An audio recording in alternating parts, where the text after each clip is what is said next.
Today is Tuesday, 27th of August. It is 1:18 p.m. and I have been thoroughly scolded and sent home by my doctor. I am beyond sick, but I have done what I've needed to, so I'm gonna go home now. This will be interesting because you'll see lunch hour pedestrian traffic. And pedestrians in Sydney are kamikazes. They don't care, and they're quite happy to run in front of cars. So hopefully, in my ill state and their ill state, we will not run over any. So I guess if this is my fourth vlog, then following the Ford acronym, today's subject would be dreams. Kamikaze pedestrians, gonna run you over. So back on my main dream at the moment, and this is it's less of a dream in that it is tangible, it is measurable, and it's something that hopefully I can achieve within my lifetime.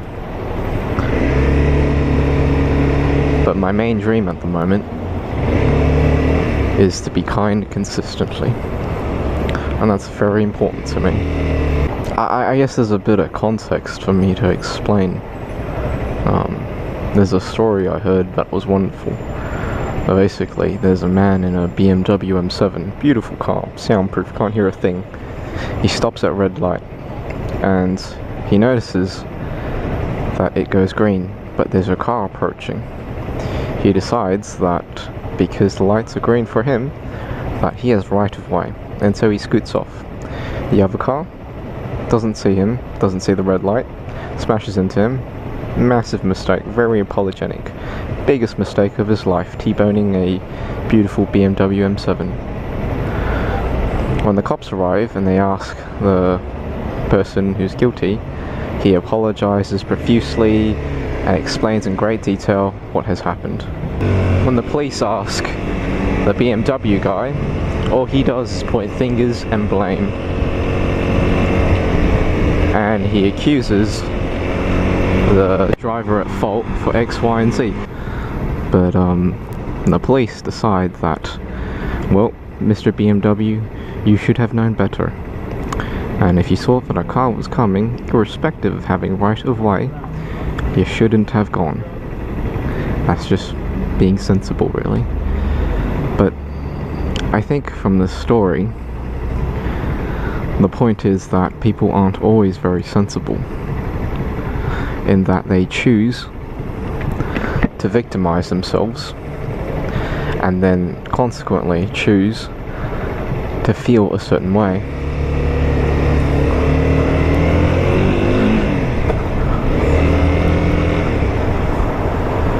Ultimately, we are always responsible and in charge of our own faculties. So the question is, from the story, why would you ever choose to put yourself in a situation like that and to feel like that? And this is something that I've been talking to my life coach about, and he's been preaching forever. He thinks that no one can make you feel a certain way. You always choose how you react, no matter the consequence.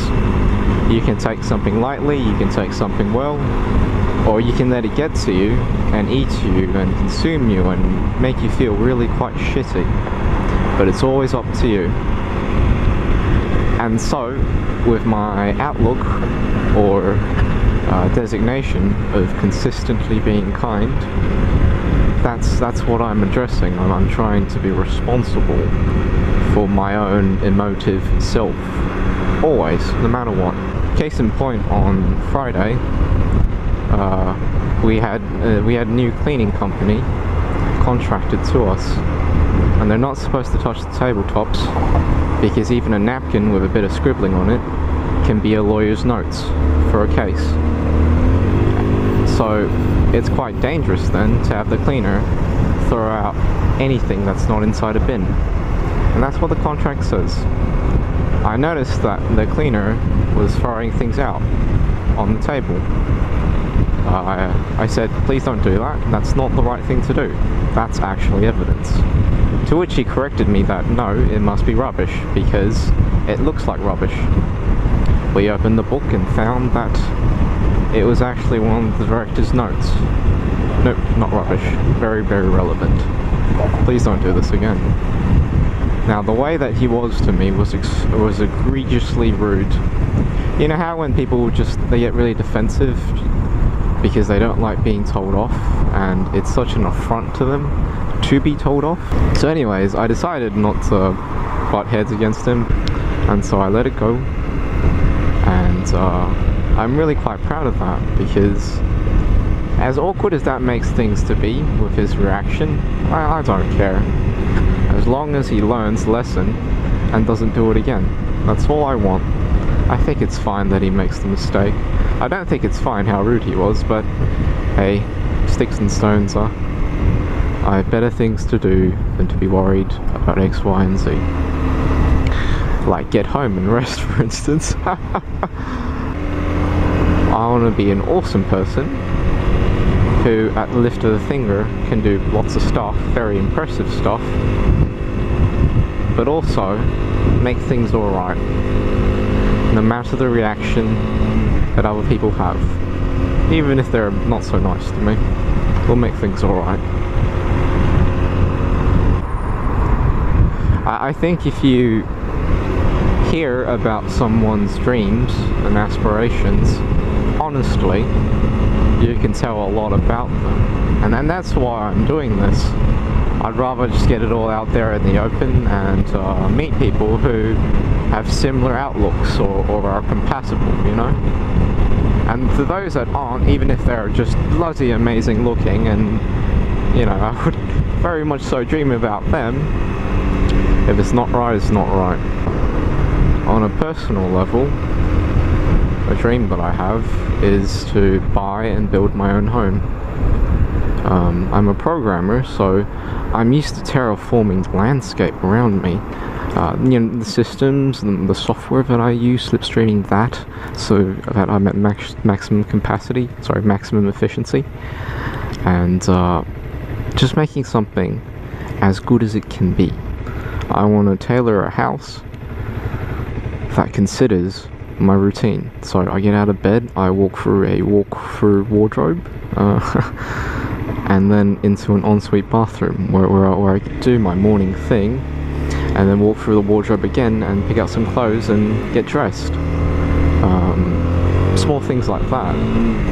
I want a ceiling to floor window, wall to wall, and upon that I want to place my work desk so that there's lots of light.